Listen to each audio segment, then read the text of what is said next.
इय्याका नअबुदु व इय्याका नस्तईन।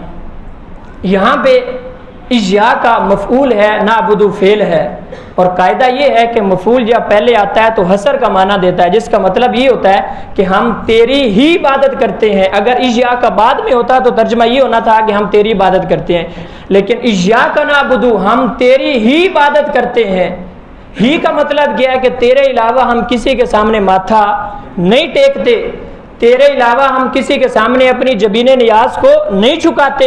हमारी तौहीन होती है, हमारी इज्जत अजमत वकार इसी में है कि सिर्फ एक रब के सामने अपना माथा टेका जाए। इय्याका नअबुदु तेरी ही इबादत करते हैं, जोर दे के फरमाया, व इय्याका नस्तईन और तुझ ही से मदद मांगते हैं, तेरे अलावा हम किसी से मदद भी नहीं मांगते। तू ही हमें अता करने वाला है, तू ही देने वाला है, तेरी ही इबादत करते हैं। हुजूर सल्लल्लाहु अलैहि वसल्लम के पास एक शख्स आया, उसने कहा या रसूलल्लाह मेरा ऊँट बिदक गया है, आप उसके लिए दुआ कर दें, उसको ठीक कर दें।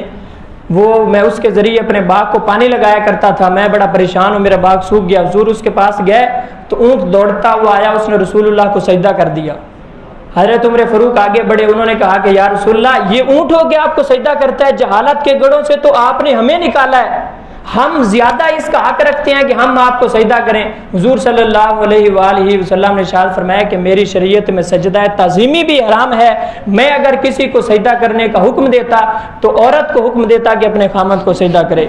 इसलिए इस शरीयत में सजदा इबादत तो कुफ्र है, लेकिन सजदा ताज़ीमी गुनाह कबीरा है और हराम का मुर्तकिब शख्स होता है जो रब के अलावा, जब मोहम्मद और रसूलुल्लाह को सजदा नहीं है तो उसके अलावा फिर किसी और को सजदा क्या हो सकता है, किसी दरबार पे सजदा क्या हो सकता है, किसी पीर को सजदा क्या हो सकता है। गोया कि उस बंदे ने कुफर किया है, सजदा ताज़ीमी भी नहीं किया जा सकता। इय्याका नअबुदु व इय्याका नस्तईन, या अल्लाह हम सिर्फ तुझसे मांगते हैं। और कभी अपने रब के साथ ये ताल्लुक बना के तो देखें, या अल्लाह मैं सिर्फ तेरे दरवाजे पे आ गया हूँ, तेरे अलावा मैं किसी दरवाजे पे नहीं जाऊंगा, फिर देखें कि रब झोलियां कैसे भरता है।